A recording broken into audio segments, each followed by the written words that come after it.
Hello everyone, welcome to our channel আমাদের প্রতিদিন। সবাইকে শুভ মকর সংক্রান্তি। সবার মকর সংক্রান্তি খুব ভালো কাটুক, ভালো করে আনন্দ করে পিঠে খান, পিঠে বানান, আর যতটা সম্ভব পারবেন সুস্থ থাকবেন পিঠে খেয়ে, পিঠে মাংস এ সমস্ত খেয়ে। কালকে রাত্রেবেলাতে বানানো হয়েছিল পুলি পিঠে। এই দেখুন, অল্প অল্প করে বানিয়েছি। আমাদের বাড়িতে এমনিতে খাওয়ার খুব একজন বেশি লোকজন নেই, তাই আমরা অল্প করেই বানিয়েছি। এগুলো একবার বানানো হয়ে গেছে, কিছু দেওয়া হয়েছে, কিছুগুলো সাইডে করে বানানো হয়েছে। আর এখানে গুড়ি, এই গুড়িটা আমরা কিন্তু এখানে তো ঢেকি নেই, তার জন্য আমরা মেশিনেই করেছি যতটা পেরেছি। শাশুড়ি মা চাল ছাদের মধ্যে শুকিয়ে সেগুলোকে গুঁড়ো করে আনা হয়েছে। এরকমভাবে আমরা গুড়ি বানিয়েছি।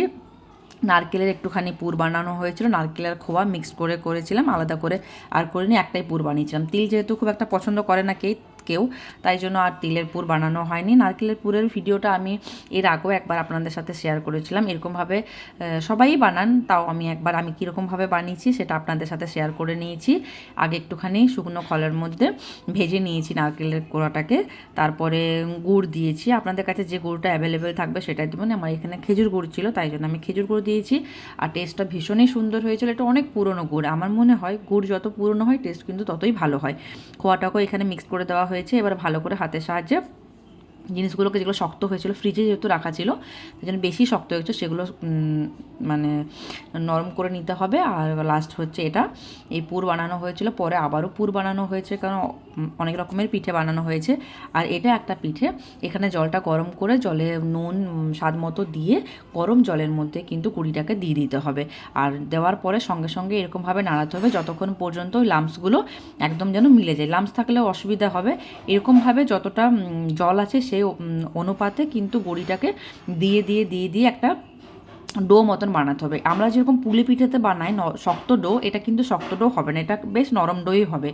সেই হিসাবে আমি নাড়াতে থাকছি, শাশুড়ি মা কিন্তু পরিমাণ মতন করে গুঁড়িটা দিতে থাকছে। পিঠে ব্যাপারে উনি ভীষণ অভিজ্ঞ, মানে উনি এত ভালো পিঠে জানেন। এক তো হচ্ছে উনি উড়িষ্যার মেয়ে, তাই জন্য ওখানকার তো পিঠে জিনিসটা ভীষণই বিখ্যাত, আর অনেক রকমের পিঠে বানানো হয়।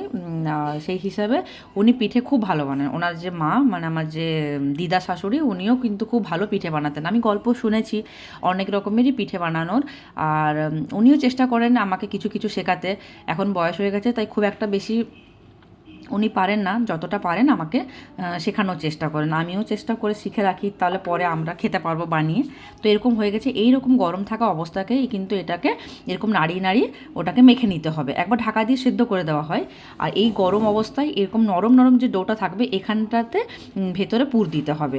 অনেকে এটাকে সেদ্ধ করার পরে তেলের মধ্যে ফ্রাই করে, সেটা খেতে আরও ভালো হয়। আমরা কিন্তু আলাদা করে আর এটাকে ফ্রাই করিনি, গোল গোল করে বানিয়ে সেদ্ধ করে আলাদা করে রেখে দিয়েছিলাম। এরকমভাবে আপনারা বাড়িতে বানাবেন আর বলবেন কীরকম হলো খেতে। সবাই ভালো থাকবেন, সুস্থ থাকবেন। দেখা হচ্ছে পরের ভিডিওতে। ধন্যবাদ।